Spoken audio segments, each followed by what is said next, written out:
lettuce. Good morning, everybody, and welcome to lettuce. Two Guys Talking About Legends of Television. My name is Greg Benson, and my co-host Craig Benzine is not here this week because he is homesick. So, Craig, we're wishing you the best. We're hoping that you're well. But listen, you guys, I have something very special planned because obviously I need somebody to talk to on this show, and you guys are going to be ecstatic. You're going to be through the roof when I tell you what we've got going on today. It took a lot of work, but I managed to get a hold of a woman who you will recognize from stage and screen, mostly from your television screen. I've been a big fan for many years. I'll admit I had a thing for her. A lot of people had a thing for her, especially back in the 70s, 80s. And you know what? I think I still have a thing for her. Craig, did you have a thing for her? At this point, Craig would be answering me if he were here, but he's not.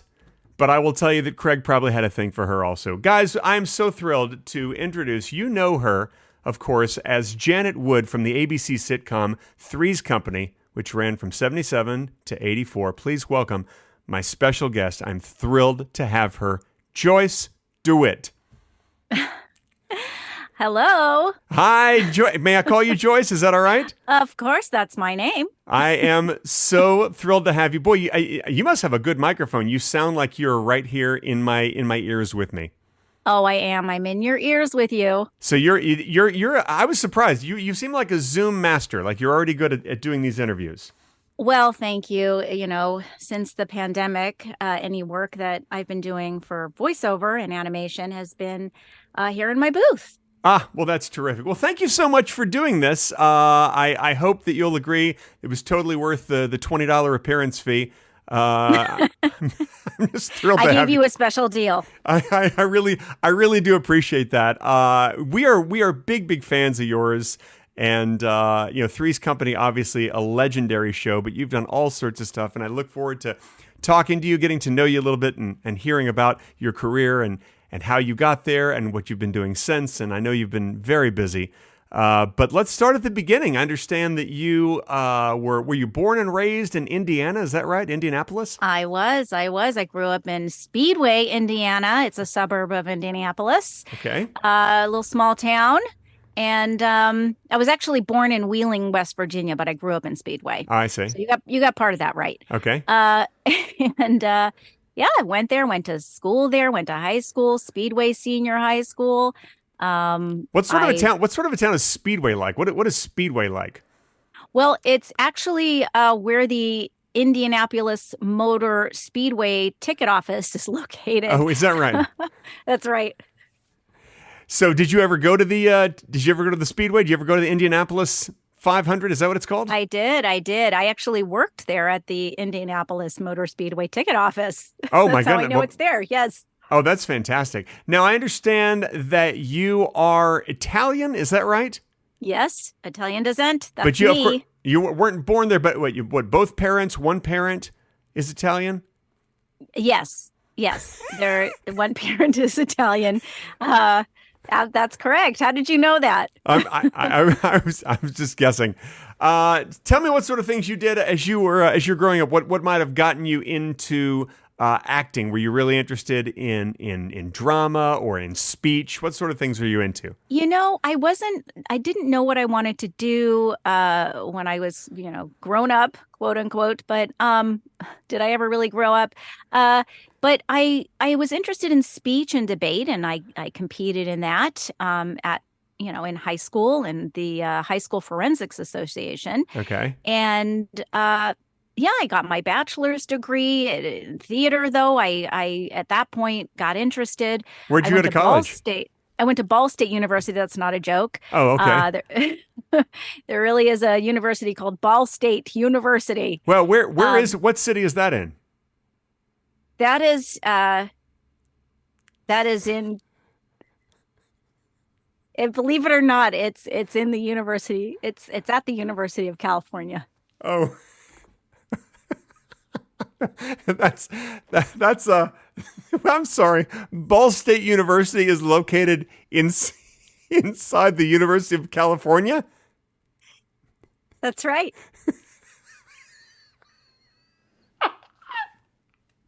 It's a little known fact. Oh, you have me tickled right now. It's a little known. It's just a very small segment. All right. Okay, I understand. So the University of California, what city was that in? What city was the University of California in? Yeah, because I know there are several. Which one did you go to? Oh, it's the USC. USC? You mean University of Southern California? Oh, sorry. I thought you were asking. Yes. Excuse me. I just need a sip of water. 1 second. Sure, Joyce. You go right ahead. All right. So University of California. So Ball State University is located within the University of California, which is in which city? Well, Los Angeles, of course. Oh, you went to UCLA. That's right. Oh, that's terrific. That's terrific. Okay. Yes. So you were obviously then you got your your theater degree. Well, that's where I got my master's degree, was the University of California. Gotcha. And in then 1974. It sounds to me like in college the acting bug really hit you. When did you start performing on stage or auditioning for TV shows? Well, movies, when I was 13, I appeared on stage. Okay. Is there more to that? Oh, of course, yes. Well, I earned my Bachelor of Arts degree from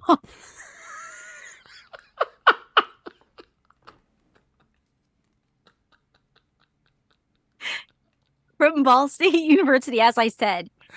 And I was performing in summer stock, which is not a soup. No, it's not. Oh, I'm sorry I'm laughing so much. I'm just so tickled to have you here, Joyce. I'm so excited. It's fun for me, too. You're a funny guy. And so the director of summer stock, there was just one. Yes.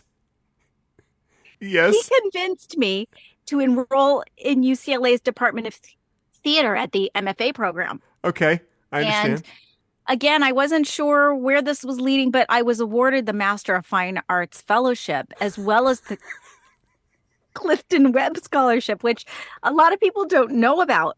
It's a very popular scholarship.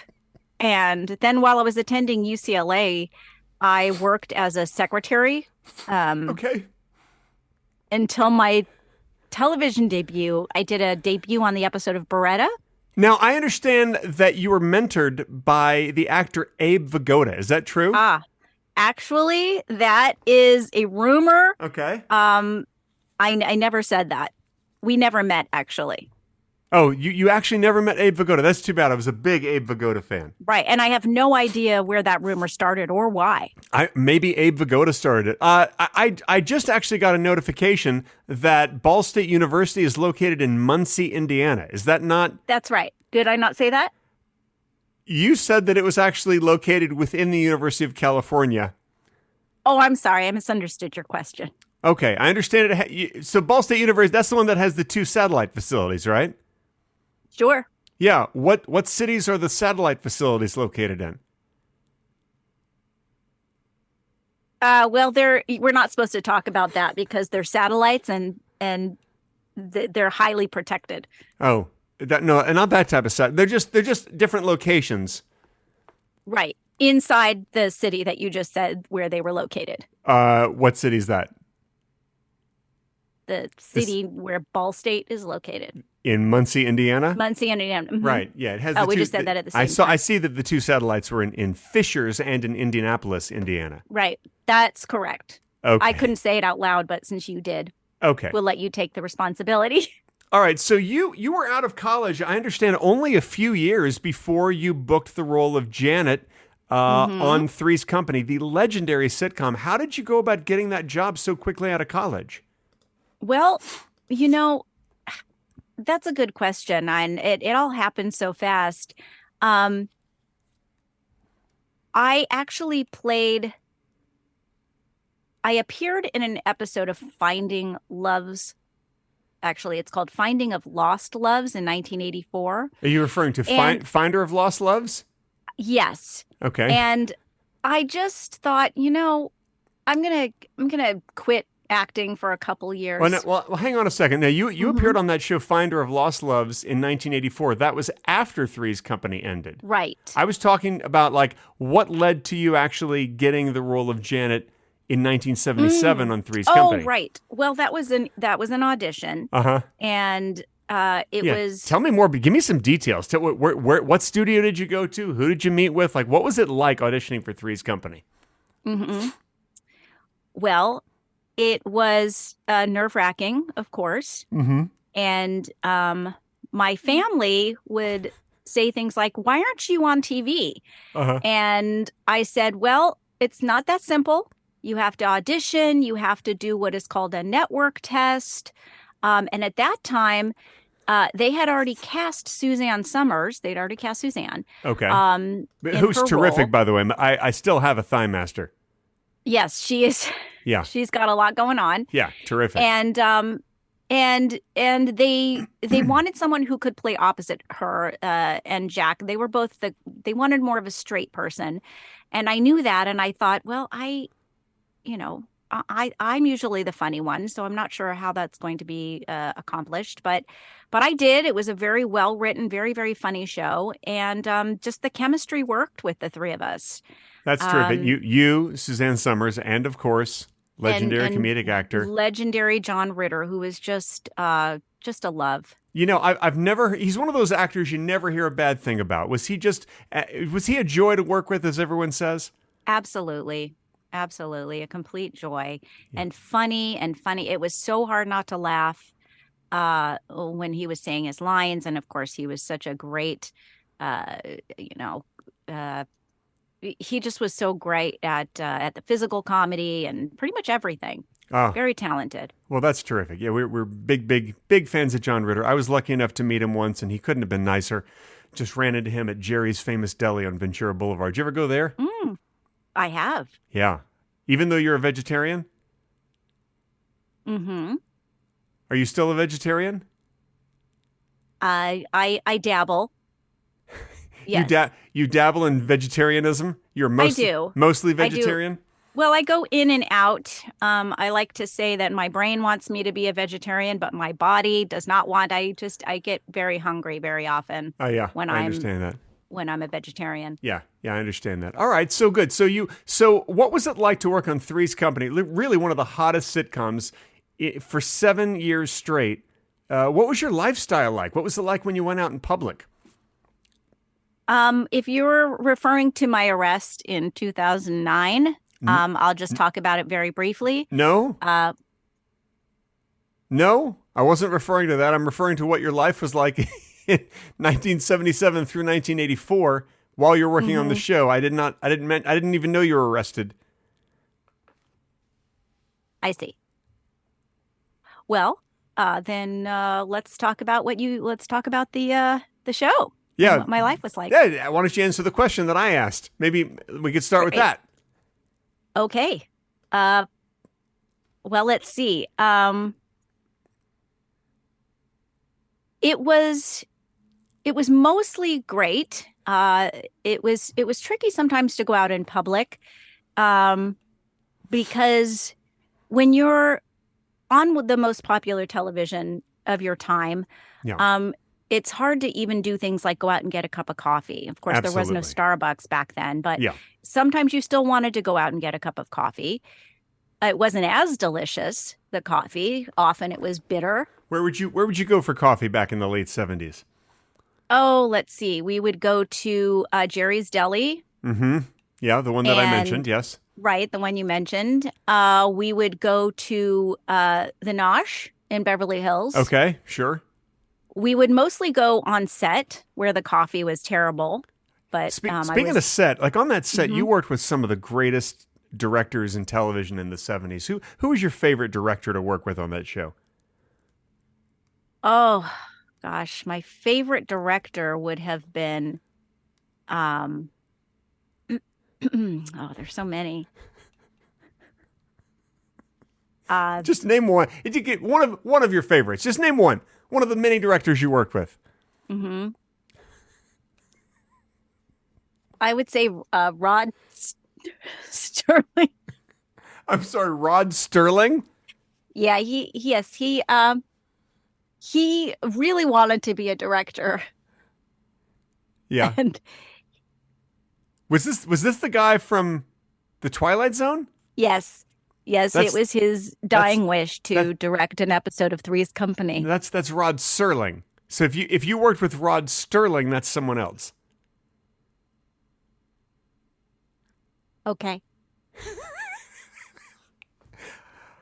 All right. So once Three's Company was a hit, I remember that there was a spinoff that started only a couple years after Three's Company began in the late '70s. The Ropers.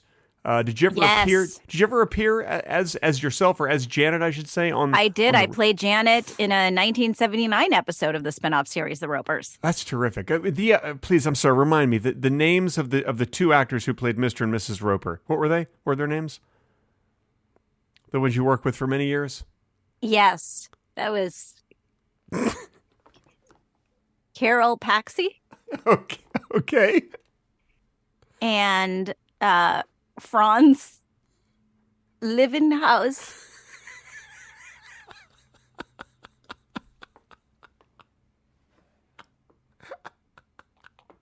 I'm sorry. You're saying you're saying that the actors' names were Carol Paxi and Franz Livenhouse? As I recall. That's right. I believe the husband was Norman Fell, was the comedian and actor. He's a legendary actor, Norman Fell. Yes, yeah, that's right. What people don't know is that he replaced Hans. They redid the pilot, Right. the first pilot. And Audra Lindley, I believe, Yes. played his wife. Yes, that's correct. She replaced Melanie. So Three's Company, everyone knows it was loosely based on a British sitcom. What was the name of that British sitcom, by the way? The British sitcom of Three's Company. Yeah, no, well, that Three's Company was based on. It had a different name. Do you remember what that was called? I didn't even know. No, I didn't know about that. Was Oh. it called Living Single? No, it was George and Mildred, or yeah, Right. it was, or no, I'm sorry, it was Man About the House. Man About the House was the Man name. About George the House. and Where- Mildred was the spin. Anyway, it doesn't matter. I'm just curious where you're getting this information. Listen. I did a lot of research about you because I'm such a big fan. I wanted to be prepared. And it's weird to me that the interviewer would be more prepared with these questions than the interviewee would be with the answer. You don't seem to be that. Are you on drugs? I'm just wondering. Are you doing any sort of medication? I am on a medication, but it shouldn't affect my answers. Okay, all right. Well, that's good. Let's talk about. All right, so you did the whole 7-year run of Three's Company. What happened after it ended? You mentioned that you appeared on that episode of Finder of Lost Loves, or as you called it, Finding of Lost Loves. Doesn't make as much sense. And then you took a break. Is that right? That's right. I quit acting for several years. There was there were some contract issues, and it sort of put me in a bad frame of mind where I thought I didn't want to be in the business anymore. But of course, once I got over that, I resumed acting with a part in a production of Noises Off at the Michigan Cherry County Playhouse in June 1991. Oh, wow. But what a good memory. You remember the month and everything that you did that. Yes. Oh, terrific. It was a really great experience. And then I later appeared in the 1995 TV comedy Spring Fling. Oh, I don't know if any of you remember that. No, tell me about that. What is that? I did a character based on me, actually, voiced by another actress, which appeared in a 1997 episode of Pinky and the Brain. Well, hang on though. Tell me more about Spring. What is Spring Fling? What is that show? That is a show about spring, and it's about a fling that took place in the spring. And it was a show? It was not a movie? It was a 1995 American made-for-television comedy film directed by Chuck Bowman and starring James Eckhouse. Oh, terrific. Justin Burnett, Pat Harrington Jr., Jason Hervey. Sorry. Good. I'm glad this is coming back to you. This is terrific. Then you did some Pinky Yes, and the Brain. it's where a teacher has taken her class on an excursion in Los Angeles, Mm-hmm. and then problems begin when we get lost and the hotel that we were supposed to stay in loses their reservations. Wow. Our reservations. This is... And after driving around, we end up in an empty hotel. Oh my goodness, not an empty hotel. Listen, I want to apologize. I thought maybe your memory was failing, but you now are remembering a lot of details. Yes. You're remembering more details about your appearance on Spring Fling than the entire 7 years of Three's Company. Well, that was closer to now. Yes. As far as the number of years that have passed, there have been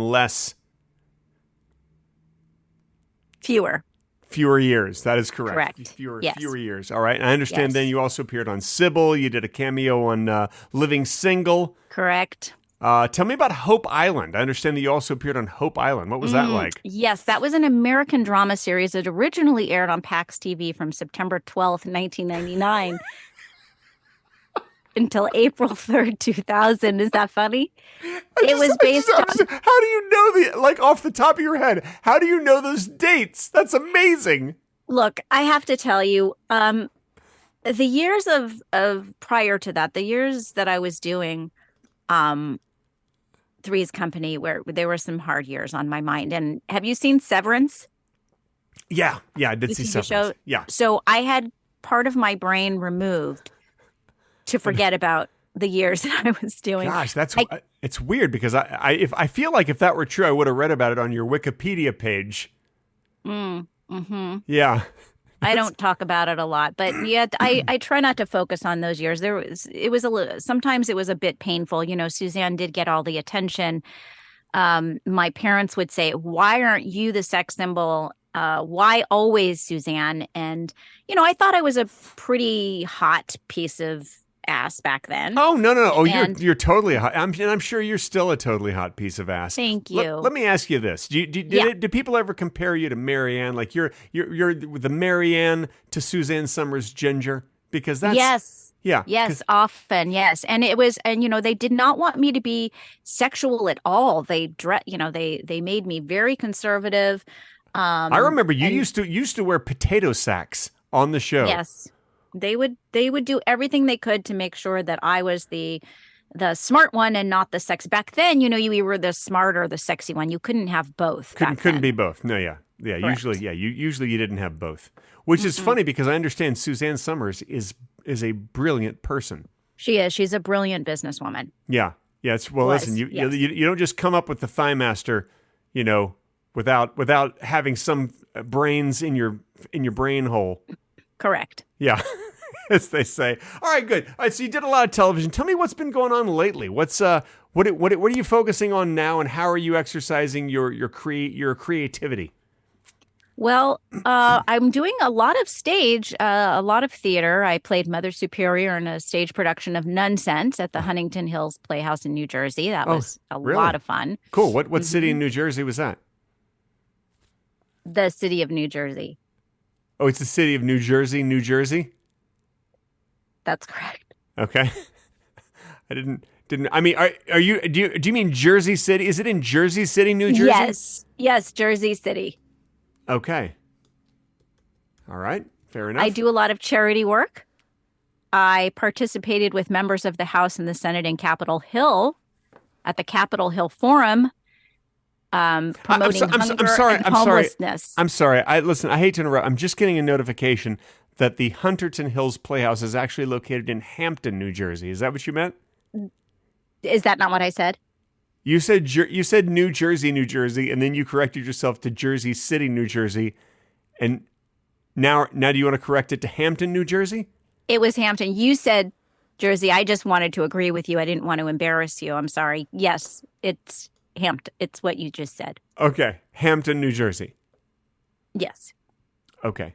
All right. So you did those things. Now earlier you mentioned that because you're all set up with a good mic on Zoom that you've done a lot of work from your home for animation and voiceover. What sort of animation and voiceover have you done recently? Oh, yes, I've been doing gosh. Just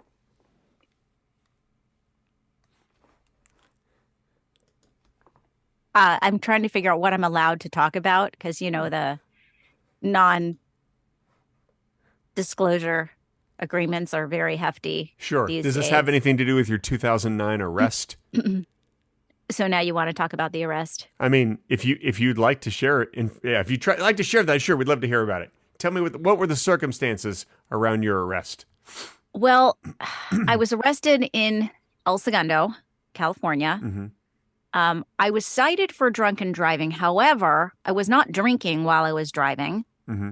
What happens is when you drink and then you drive, the effects of drinking sometimes linger longer than you expect them to. And according to the press reports, the police pulled me over as I drove past a barricade near a park, which was not true.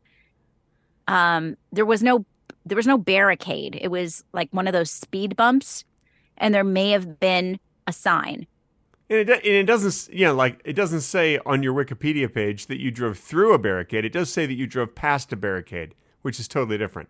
It's not like you smashed right through a barricade. Is that right? No, and who would have seen that? It was dark. I was drunk. Yeah.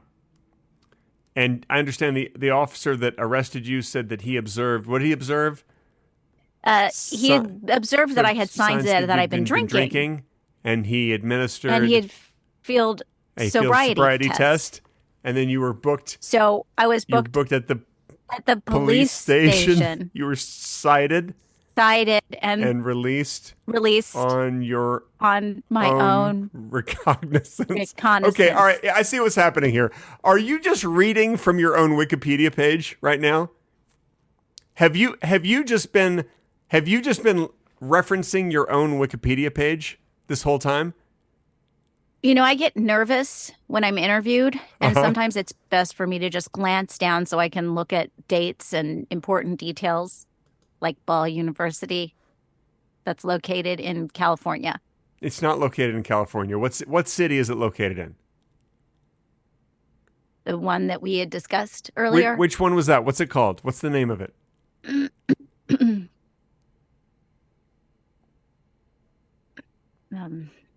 Hold on. See, this is why I prefer. Just a second. My Safari can't open the page because it can't connect to the server. All right. You know what? I think I know what's happening here. I think it's I think it's pretty obvious that you are not actually Joyce DeWitt. Well, that's just phooey and pooey. All right.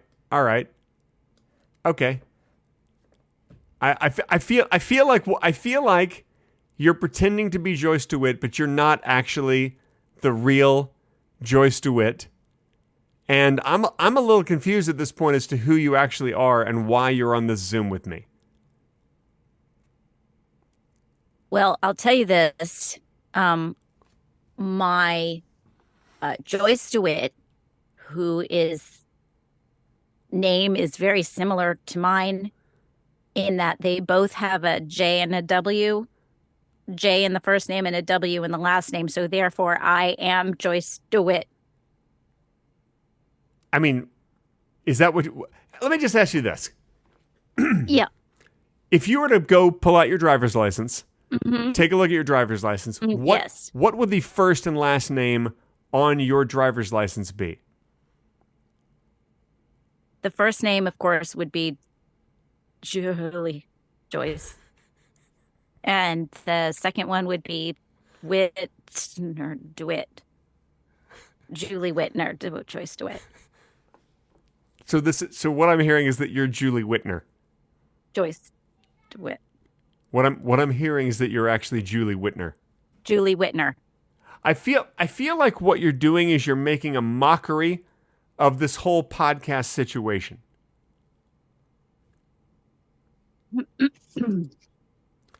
I feel like what the audience was expecting was for me to finally get Joyce DeWitt after 25 episodes to finally get Joyce DeWitt on. Look, Craig is sick. Craig Benzine is out sick this week.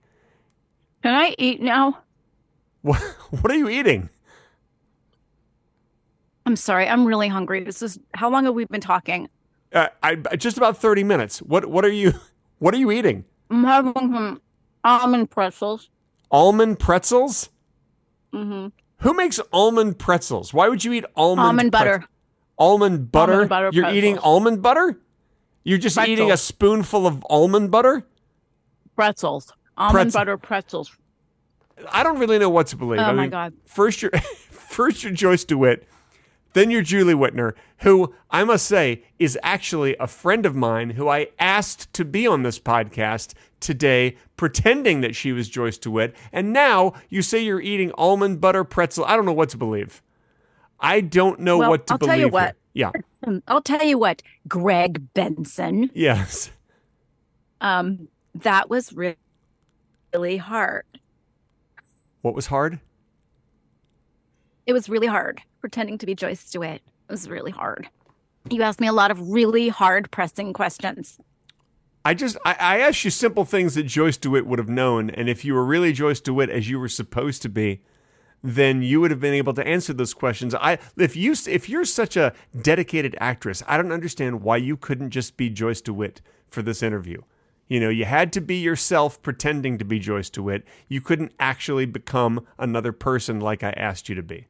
I'll tell you something that only Joyce DeWitt would know. Okay, please. Myself, John Ritter, and Suzanne Summers took a photo with me sitting down. Suzanne was standing, and she has her arm around John with his head cocked, and we did a promotional photo of the series premiere of Three's Company in 1977. Okay, I see that. It's on your Wikipedia. It's on Joyce DeWitt's Wikipedia page.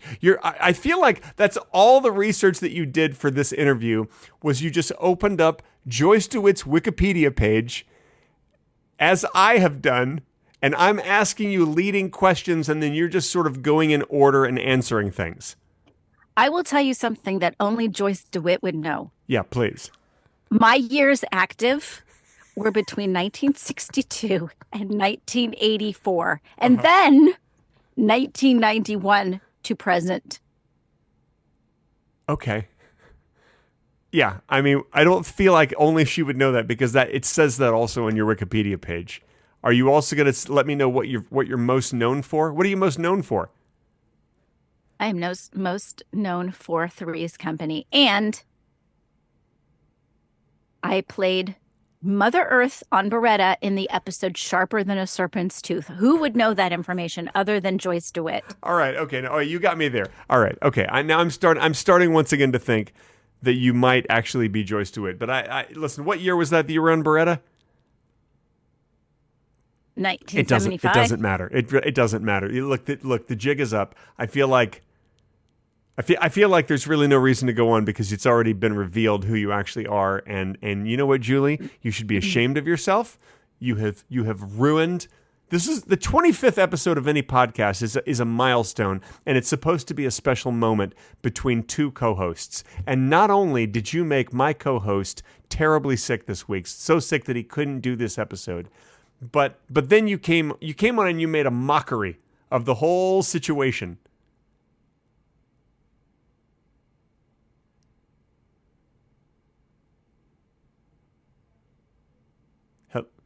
Hello? Excuse me, hold on. I just need a sip of water before. Oh, you're eating the almond butter pretzels? Anywho. Well, I hope that you're happy with this result. This was your ruse. Yeah. I cannot take responsibility for your ruse. Okay. And you're saying ruse too much. I mean, we have a one ruse limit on this podcast, and you've already said it twice. And right. I feel like you're going to say it a third time, and I'm warning you, do not do that. What happens if I say ruse again? Oh, God. You know, you're pushing my buttons. Mm-hmm. I got buttons, and you're pushing them, and I don't appreciate that. I mean, we're trying to do a thing here. Mm-hmm.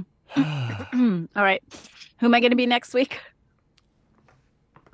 Next week, if Craig is still sick, you'll just be Craig. Okay. Yeah. Sounds good. Julie. All right, I am Julie now. I am just going to play Julie now. Yeah, you Julie. You did it. And I have to tell you. Yeah. That was not easy. I want to know where you're getting your information from because you were asking me questions that I couldn't find on this page. I was asking things that I was just curious about. Like if you were interviewing Joyce DeWitt, wouldn't you be curious about like what it was like, what her life was like, where she went and got coffee, who her favorite director was, and stuff like that? Yeah. I think that you would have been. I can't believe that she worked with Rod Sterling from the Twilight Zone. Julie, you were delightful. Thank you for being on. But was I? Well, yeah. Okay. Yeah, you were. You were delightful. And, you are delightful, Mr. Greg Benson. And I hope you're enjoying your mattress with the blood on it. Oh, God. Oh, my God. Apparently you listened. You listened to one of the other episodes. Thank you, everybody, for joining us for this week's episode of Two Guys Talking About Legends of Television. My name is Greg Benson. I'm talking about lettuce. Oh, and I'm Julie Whitner. Oh, you sure are. I'm talking Julie, about thank you for stepping in. I'm sure that Craig will really appreciate the fact that even though he was not available to do an episode this week, we did one anyway. Thanks, everybody. Drive safely. Thank you. We'll see you next week. Bye-bye.